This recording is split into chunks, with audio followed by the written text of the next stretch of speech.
strikes in the form. So there's one thing that we need to remember. Most of our ideas about how to punch come from Hollywood, right? So we were thinking, we're going to come here, we're going to punch each other in the face. That is incorrect, and I've mentioned this in other videos.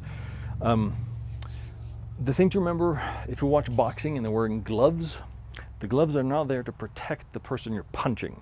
They're there to protect your hand and your fist, because the bones in your hands are much smaller and finer than the bones in your skull. So if you were to punch somebody in the face, chances are you're going to break your knuckles, right? You're going to break your fingers. And then throw a punch, you break your hand, now you can't use it anymore. So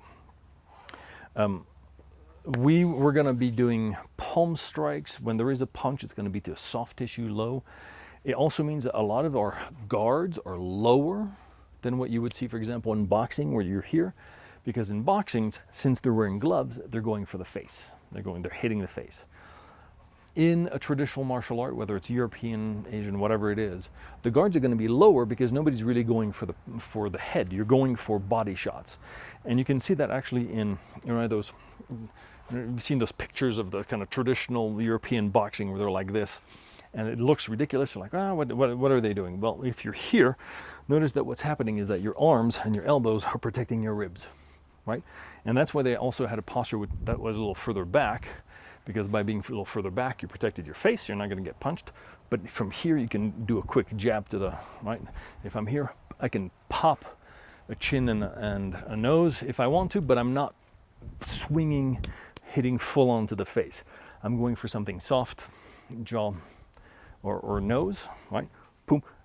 Here, my elbows are protecting the sides and the ribs, and then what we're going to do in bare knuckle fighting, right, is going for the rib, going for the body. So that's exactly what we're going to find in the Tai Chi form. A lot of the moves with the hands are going to be lower. They're going to be shoulder height.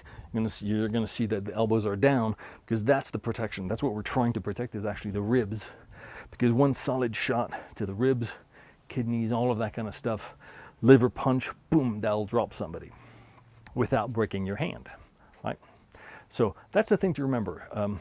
We will see, there is wave hands like clouds, right? That's the one time where we see the hands are actually going up, and they're going up to the head. There's also a few moves, white crane spreads at swings, all that kind of stuff, where we're going high, that would be blocking a punch to the face. But in general, when there is, there's also a block here, when there is a punch to the face, it's rarer, and most of the time what we're doing is we're protecting against punches that are going for the body. Or down here for the crotch. So that's what we're gonna be focusing on, right? So it's this area here that we're gonna both defend against and also strike towards, as opposed to striking towards the face. So that's just a note to keep in mind as we look over the applications, right? We don't want to do Hollywood. We want to do what an actual bare-handed fist fight would look like.